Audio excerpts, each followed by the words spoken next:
언제나 귀한 찬양 감사를 드립니다. 할렐루야. 일주일 동안 안녕히 지내신 줄 믿습니다. 근데 어제는 많이 더웠죠. 날짜가 달력이 5월인지 7월인지 헷갈릴 정도로 여름 날씨를 보였습니다.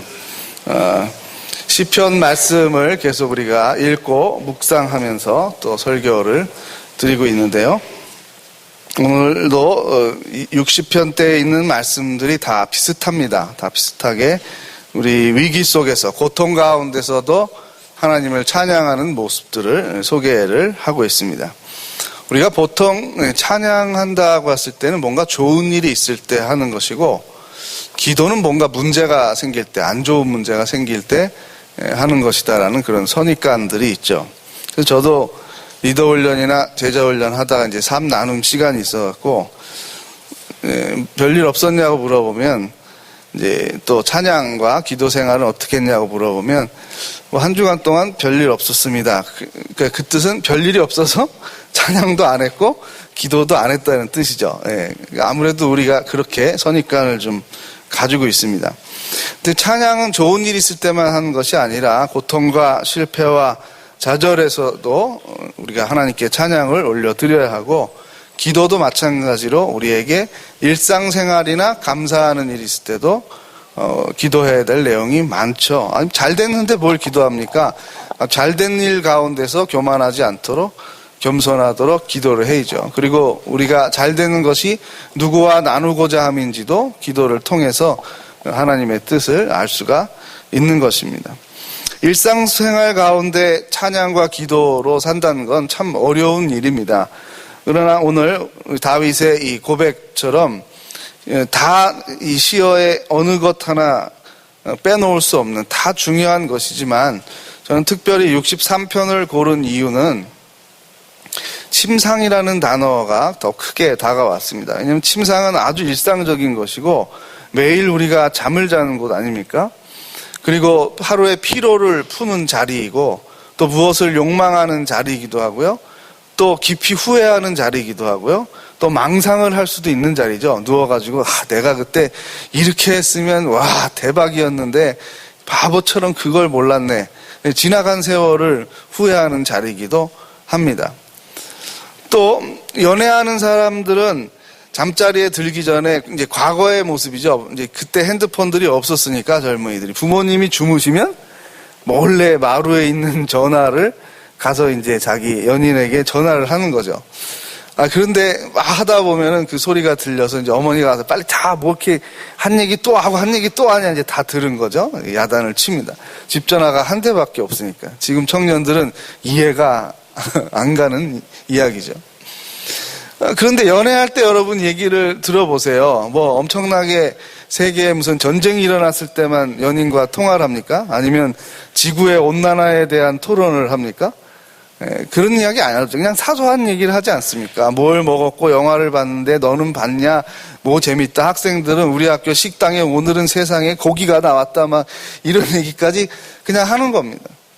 그런 사소한 얘기를 할 수 있는 그 친밀함이 있어야 정말 위기 때에 큰 부탁도 할 수 있는 거고, 또 어떤 도움을 요청할 수도 있는 거죠.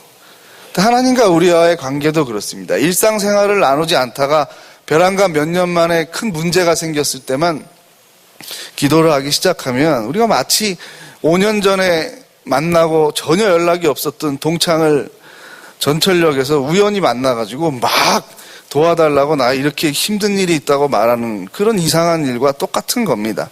하나님과 우리가 매일 삶을 나누는 관계이고, 이 땅에 우리의 어머니 아버지보다도 더 영원토록 친밀해야 되는 대상이 하나님이신 것을 시편은 말해주고 있습니다.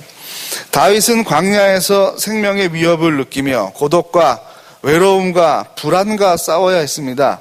그런 가운데서도 계속 결심하는 것이 하나님을 찬양해야 되겠다라는 점입니다. 사실 불만을 얘기하고 억울합니다. 나는 나라를 위해서 충성한 것밖에 더 있습니까? 라고 말할 수 있는 다윗의 삶입니다. 그러나 늘 그는 하나님이 충분히 나에게 좋은 것을 주셨다라는 결론에 이르게 됩니다. 그 결론의 과정이 참으로 절박한 것이죠. 그래서 전에도 계속 말씀드렸던 것이 카라, 부르짖는 기도를 말씀드렸는데 벼랑간 부르짖는 기도를 할 수 있는 것도 아닙니다. 일상에 이렇게 침상에서 하루를 시작하고 마감하는 자리에서도 하나님을 기억하고 밤새 대화하는 거예요. 연인처럼 속삭이고 한 말 또 해요. 하나님은 참 좋으신 분입니다. 저한테 이렇게 해주셨죠. 이런 고통 가운데서도 희망을 주셨죠. 하나님께서 야, 내가 너보다 머리가 나쁘냐 임마? 한 번 얘기하면 됐지 뭘 계속하냐? 그러시지 않는다는 거예요. 우리의 연인들이 똑같은 얘기를 반복하고 삶을 자상하게 나눌 때에 귀찮아하지 않습니다. 애정이 점점 상승을 하고 있을 때 그렇죠. 결혼 생활하고 권태기가 오면 특징이 뭡니까? 별로 사소한 얘기를 안 하는 거죠. 친밀성이 상실되는 겁니다. 사소한 것을 나누는 것이 친한 것입니다. 한번 따라해 보겠습니다. 사소한 것을 즐겁게 이야기하는 것이 사랑이다. 네, 사랑, 어마어마하게 거창한 것부터 시작하지 마시고 우리 5월이 가정의 달 아닙니까? 우리 가정이 좀 더 사랑이 넘치고 화목한 가정이 되려면 사소한 얘기를 할 수 있어야 돼요. 네, 사소한 얘기.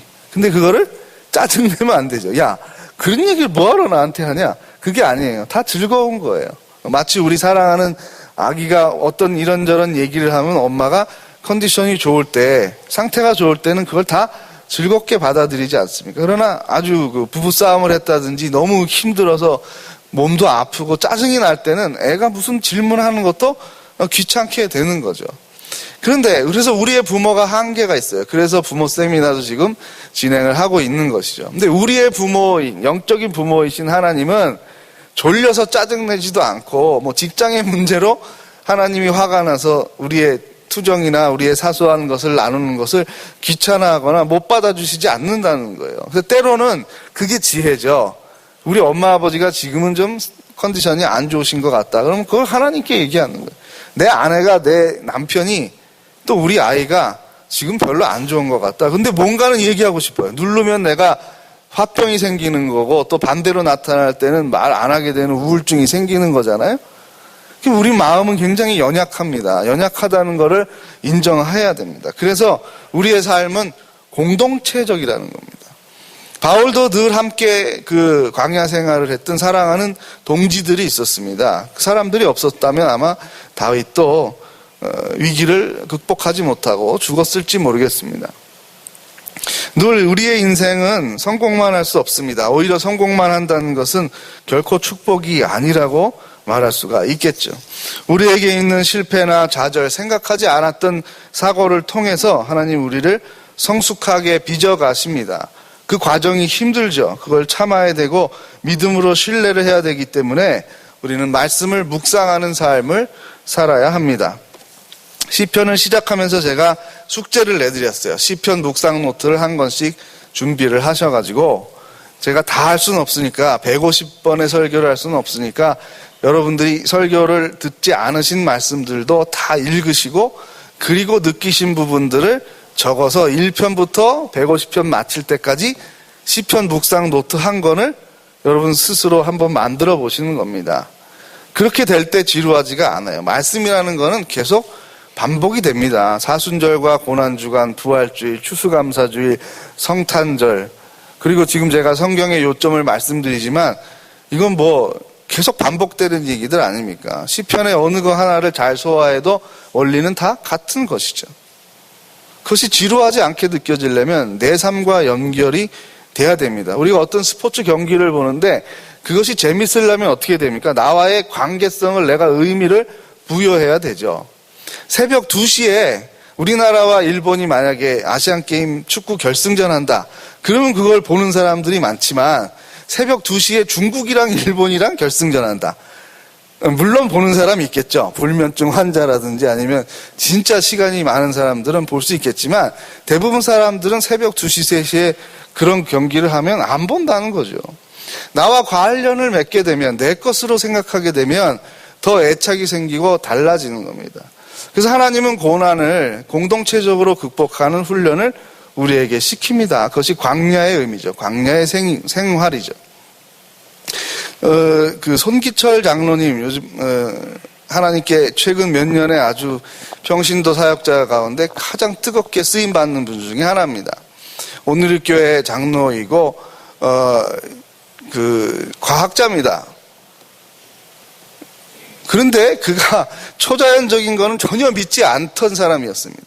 그런데 그가 뜨겁게 기도하는 가운데 이제 성령의 은사를 받고 병이 들어서 아픈 사람들을 보고 그렇게 가슴이 아프고 계속 울면서 기도를 하게 됐는데 그 병들이 자꾸 낫는 거예요. 그러니까 대규모 집회를 지금 하게 됐죠. 그래서 저도 관심이 있어가지고 그 동영상을 1시간짜리를 쭉 봤는데요. 신학적인 질문이 하나 생겼어요. 지금 고침을 받은 저분들이 분명히 그 어머니도 기도했을 것이고 아버지도 기도했을 것이고 그 교회 담임 목사도 기도했을 것이고 여러 번 여러 차례 기도를 했을 텐데 왜 지금 이 시간에 송기철이라는 사람이 인도하는 치유 집회에서 왜 났을까? 하나님이 좀 괴팍하다라는 생각이 들었어요. 약간 불만을 가지고 본 거죠. 왜? 내가 아무 때나 하면 나도 저러면 좋을 텐데 이런 생각이 드는 거죠.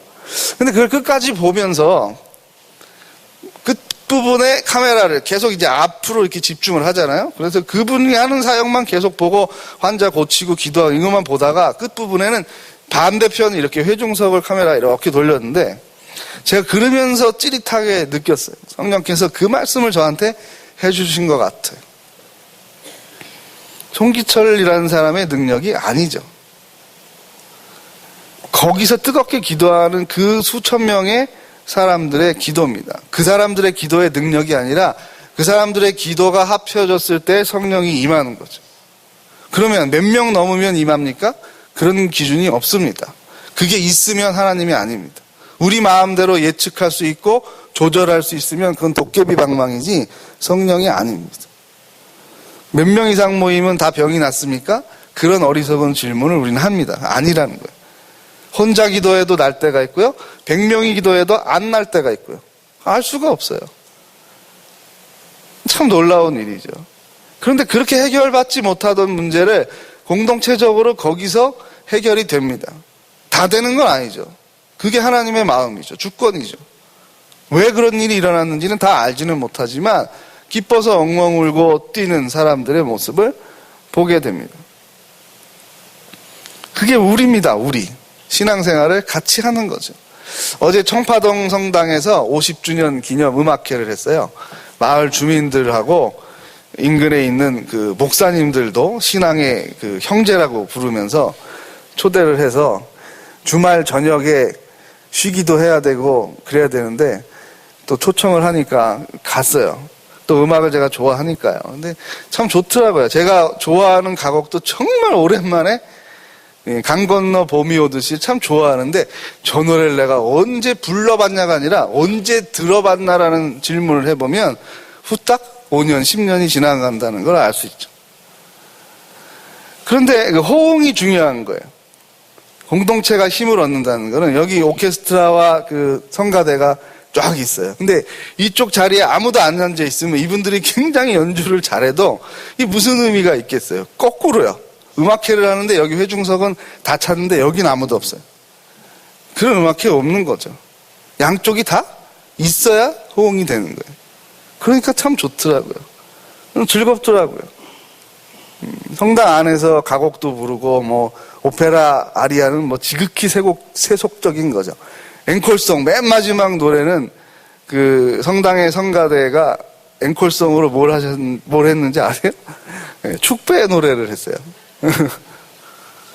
그 열려 있는 거죠. 상당히 성당이 개방적이다라는 것을 알 수 있고 산속에 중세 산속으로 들어가면서 쉽게 말하면 망했던 거 아닙니까? 그러면서 성당이 우리 개신교보다도 훨씬 더 지금은 적극적으로 세속으로 땅으로 내려오고 있다라는 생각도 해봤습니다. 우리라는 마음이 중요합니다. 공동체적으로. 그래서 여러분 힘든 일이 있을 때 우리 교회의 교우들에게 중보기도를 부탁을 하십시오. 가족들도 물론 하지만 교우들이 같이 기도를 해야 됩니다. 그 기도하는 훈련이 아주 필요합니다. 그래서 제가 단기선교 지원자들에게도 꼭 3사람 이상에게 부탁을 해라. 그래서 실제로 기도해 주는지 한 주가 지나고 점검을 해라. 그럼 또 부탁을 해라. 그렇게 해서 교회가 10명을 파송하면 30명 이상이 기도를 하잖아요. 그럼 40명은 기도하는 거잖아요. 그렇게 달라지기 시작하는 겁니다. 일상생활 가운데서도 우리가 하나님의 임재를 경험하고 간구할 때 위기 가운데서 절박하게 나와 나를 알고 있는 우리가 같이 힘을 합쳐서 이 위기를 넘어서야겠구나라는 것을 알게 됩니다. 마라톤에 유명한 말이 있습니다. 언덕을 고통스럽게 뛰어보지 않은 사람이 금메달을 딸 수는 없다. 탁 다가오죠. 훈련할 때 언덕 올라가는 게 얼마나 싫겠습니까? 그러면 야, 이건 빼자. 힘들어 죽겠으니까 이건 하지 말자. 그러니까 올림픽에 나가보면 진다는 겁니다. 그런데 이디오피아나 케냐 사람들이 많이 우승을 해요. 두 가지가 다 맞아요. 그 사람은 체형도 군살이 없어가지고 뛸 때 가볍게 뛰고, 또 하나는 폐가 중요하잖아요. 폐와 심장이 중요한데 거기가 선천적으로 훈련이 되는 게 산악지대예요. 해발 상당히 높아요. 산소가 부족해요. 그 사람들이 다른 데서 뛰면 너무 쉽대요. 반대로 굉장히 여건이 좋은 데서 훈련을 한 사람이 그런 고원지대 가서 경기를 하면은 10km만 뛰었는데도 힘들어 죽겠는 거예요. 어떤 사람들이 더 잘 뛰겠습니까? 원래 환경이 어려운 데서 잘한 사람들이 잘 뛰는 거죠. 경제에 중요한 원칙이 있습니다. 세계의 경제를 설명하는 겨울이 없는 나라는 못 산다. 이 웃기는 얘기죠. 겨울이 없는 나라는 못 산답니다. 겨울을 경험해보지 않은 사람은 게으르다는 겁니다. 경각심과 위기와 성실함이 없다는 거죠.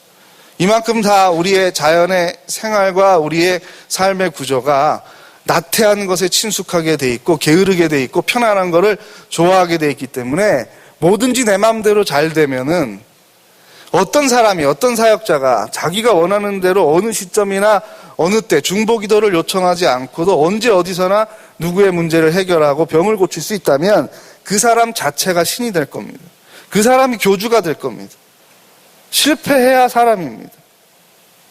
그래야 겸손히 성령의 임재를 간구할 수가 있는 것입니다. 늘 그런 가운데 우리 하나님을 요청할 수 있어야 합니다.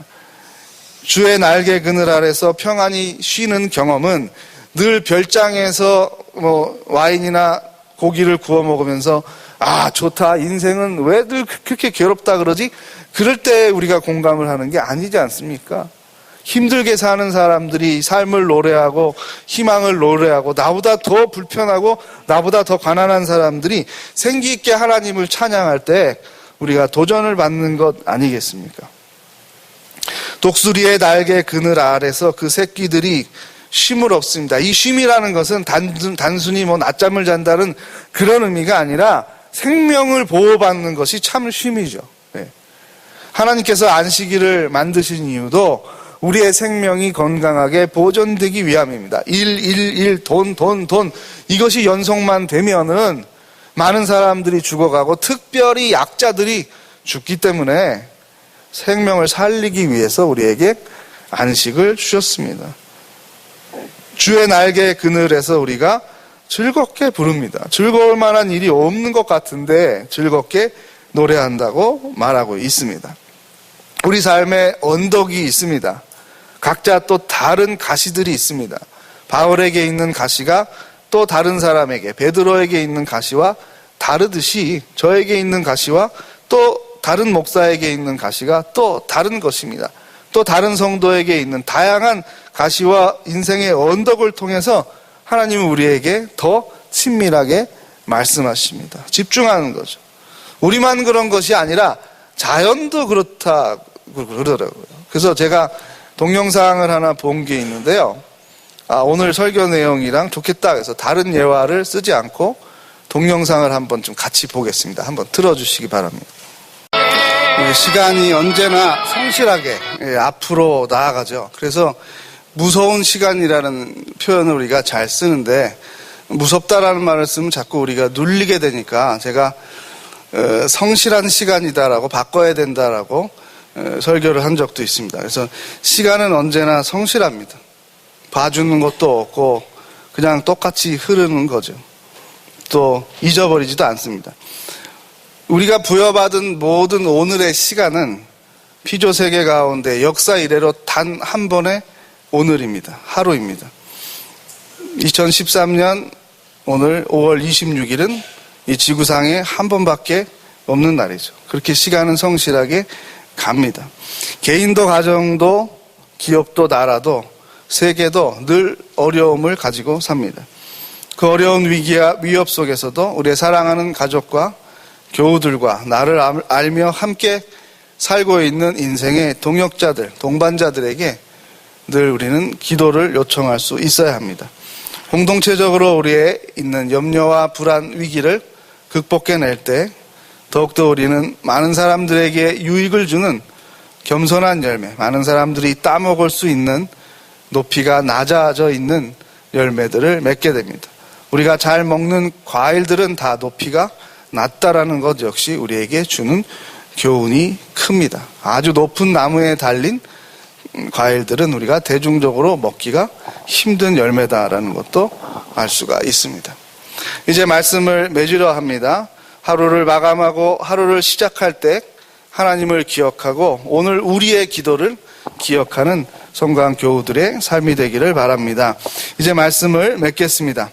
하나님께서는 우리가 일상적인 삶에서도 성령의 임재를 간구하며 체험하기를 원하십니다. 아멘.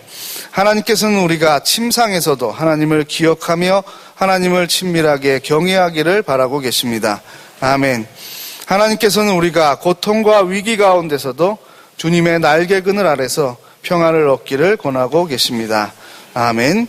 함께 찬송 365장 1절을 부르시겠습니다.